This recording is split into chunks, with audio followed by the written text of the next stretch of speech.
आज के मुख्य अतिथि भाई दीपक फोगाट जी, उनके साथ आए भाई विनय, अखिल भारतीय जाट आरक्षण संघर्ष समिति के राष्ट्रीय अध्यक्ष श्री प्रताप सिंह दहिया जी, जाट सेवा संघ के चेयरमैन एडवोकेट रणधीर सिंह जी, जाट सेवा संघ के general secretary MS Malik ji, IT wing के इंचार्ज श्री धर्मवीर राठी जी, अखिल भारतीय जाट आरक्षण संघर्ष समिति के राष्ट्रीय महासचिव और हरियाणा के प्रभारी भाई आजाद लटवाल जी, राष्ट्रीय प्रवक्ता और बहुत ही संघर्षशील मंच का संचालन कर रहे भाई रोहतास हुड्डा जी, राष्ट्रीय उपाध्यक्ष श्री सुमेर सिंह गहलोत जी, उपस्थित और बहुत ही सम्मानित महिलाएं जिन्होंने सुदेश मलिक के नेतृत्व में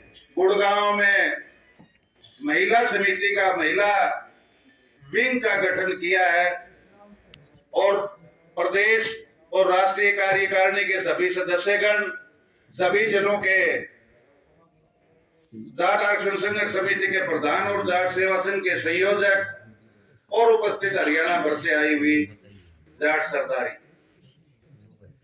आज हम जिस आयोजन में हैं, जाट सेवा संघ के तत्वाधान में यह आयोजन किया जा रहा है। जाट सेवा संघ की आवश्यकता क्यों पड़ी और ये कैसे पैदा हुआ? हम लोग हमारी एक बहुत ही जायज मांग के लिए 15-20 साल से लगातार आरक्षण लेने के लिए संघर्ष कर रहे थे, और हमने संघर्ष के बलबूते पर 3 बार वो आरक्षण लिया भी, लेकिन वो कहीं कोर्ट में अटका, कहीं सरकार की बदनीयती रही। उस विषय में मैं नहीं जाऊंगा, काफी लंबा हो जाएगा, आप सब लोगों को पता है। लेकिन 2017 के 52 दिन के दुनिया भर के सबसे कामयाब धरनों के बाद जब सरकार ने 2 केंद्रीय मंत्रियों के नेतृत्व में और हरियाणा के मुख्यमंत्री ने हरियाणा भवन में दुनिया भर के मीडिया के सामने, हिंदुस्तान के मीडिया के सामने और आप लोगों की कमेटी के सामने आपसे समझौता किया, लिखित में वायदे किए कि 1 महीने के अंदर अंदर आपको आरक्षण दे दिया जाएगा और आपकी सभी मांगे जो मुकदमों की वापसी सहित है वो पूरी कर दी जाएंगी। तो उसके बाद हमारे सीरियस नेतृत्व ने, बुद्धिजीवी वर्ग ने चौधरी यशपाल मलिक जी के नेतृत्व में मई 2017 में जींद में एक बहुत बड़ी मीटिंग की, और वह फैसला लिया गया कि आरक्षण मिलने के बाद भी कंपटीशन बहुत है राष्ट्रीय और अंतर्राष्ट्रीय स्तर पर, और उस कंपटीशन में हमारे समाज के गरीब बच्चे कोचिंग नहीं ले पाते, वो दिल्ली मुखर्जी नगर जाते हैं, कोटा जाते हैं, सीकर जाते हैं।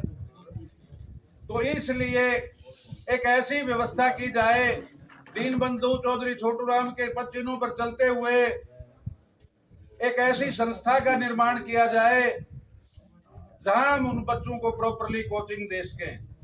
जो खिलाड़ी जिनमें टैलेंट है लेकिन सुविधाओं के अभाव में वो पीछे रह जाते हैं, उनकी मदद की जा सके, और सारी सामाजिक और आर्थिक उत्थान के लिए जहां व्यवस्था हो। तो उस समय जाट सेवा संघ का निर्माण किया गया, और जाट सेवा संघ के तहत यहाँ ये 25 एकड़ जमीन खरीदी गई, और ये छोटूराम धाम के नाम से, जिसमें 6 हॉस्टल बनने हैं, एडमिनिस्ट्रेटिव ब्लॉक बननी है, उसके बारे में हुड्डा साहब ने विस्तार से बता दिया था। ये 2017 नवंबर में लाखों लोगों की उपस्थिति में यहाँ नींव रखी गई, और बड़े युद्ध स्तर पर कार्य शुरू हुआ। लेकिन दुर्भाग्यवश पहले कोरोना आया, 1 साल सारे काम बंद हो गए, राष्ट्रीय, निजी, सामूहिक सब प्रकार के कार्य बंद हो गए, तो ये हमारा काम भी बंद हो गया। उसके बाद 24 नवंबर 2020 को यहीं एक बहुत बढ़िया मीटिंग का आयोजन हुआ। आप लोगों ने समाज के लोगों ने बहुत अच्छा सहयोग किया और हम दोबारा तैयारी शुरू करने ही वाले थे कि 26 नवंबर 2020 को किसान आंदोलन की शुरुआत हो गई। तो हम सब किसान परिवार से संबंधित हैं, इसीलिए हमारे सारे कार्यकारिणी के पदाधिकारीगण और सभी लोग उस आंदोलन में जुट गए और समाज भी उसी आंदोलन में लग गया। 13 महीने वो आंदोलन चला। उसके बाद कुछ दुर्भाग्यपूर्ण परिस्थितियां भी आई जो जाट समाज के डीएनए में है, जो आती रहती हैं। हो सकता है वो आगे भी आए, लेकिन हम परमात्मा से प्रार्थना करते हैं ताकि इस प्रकार के लोग अंदर ना आए, बाहर रह के जो कुछ कर सकते हैं वो करें। लेकिन सबसे बड़ा नुकसान वो लोग करते हैं जो अंदर घुस के, और अंदर घुस के कौन से गद्दारी करता है, उससे बड़ा गद्दार कोई नहीं। तो उसके बाद मई 2022 में पहला टेन्योर ट्रस्ट का पूरा हुआ। 5 वर्ष की अवधि रखी गई है। मैं 1 मिनट इस ट्रस्ट के बारे में भी बता देता हूं, थोड़ा सा बिल्कुल संक्षिप्त में। बहुत सारे लोग कहते हैं यहाँ फला व्यक्ति कब्जा कर लेगा, यहाँ फला जिला कब्जा कर लेगा, यहाँ फला पॉलिटिकल पार्टी कब्जा कर लेगी। इस संस्थान पे ये आपकी है, आपके समाज की रहेगी, कोई कब्जा नहीं कर सकता। इसका जो ट्रस्ट बनाया गया वो ट्रस्ट के नियम इतने सख्त हैं और समाज के अनुरूप हैं। इसमें मैक्सिमम 100 ट्रस्टी हो सकते हैं। एक प्रदेश से 15 से ज्यादा ट्रस्टी नहीं हो सकते। कोई भी ट्रस्टी 5 साल से ज्यादा नहीं रह सकता। कोई राजनीतिक व्यक्ति, राजनीतिक का मतलब ये नहीं, राजनीतिक तो हम भी वोट डालते हैं, लेकिन कोई बड़ा राजनीतिक पार्टी का बड़ा पदाधिकारी, कोई एमएलए एमपी ट्रस्टी नहीं रह सकता। आज कोई ट्रस्टी है और वो किसी इस पोजीशन में आ जाता है तो उसी दिन उसकी ट्रस्टीशिप खत्म हो जाए। तो इसलिए ये निश्चिंत रहें, इस दुष्प्रचार को आप लोग गांव में भी खत्म करें। तो उसके बाद नया ट्रस्ट बना, चौधरी यशपाल मलिक जी ने इस्तीफा दिया, वो ट्रस्टी नहीं रहे तो चेयरमैन पद से भी इस्तीफा देना ही था।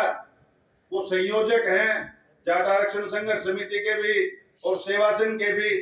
नए चेयरमैन चौधरी रणधीर सिंह एडवोकेट, जिनके बारे में आप सबको पता है कि इन्होंने कितनी ईमानदारी से, कितनी मेहनत से और बिना एक पैसा लिए सारे रोहतक के बड़े उलझे हुए केस लड़े और उनको इन्होंने जिम्मेवारी संभाली। अखिल भारतीय जाट आरक्षण संघर्ष समिति की जिम्मेवारी श्री प्रताप सिंह दहिया, जो पूर्ण रूप से समाज के प्रति समर्पित हैं, उन्होंने संभाली।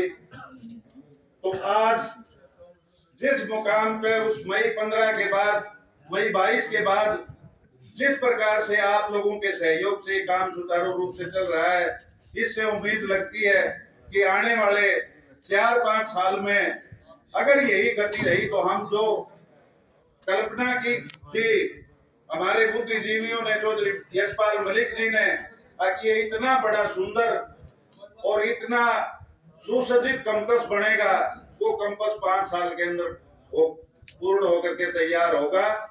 तो मैं तो आप लोगों का समय ज्यादा हो गया, लोग आए हुए हैं, तो मैं तो अपनी बात को यही विराम देते हुए जय जाट।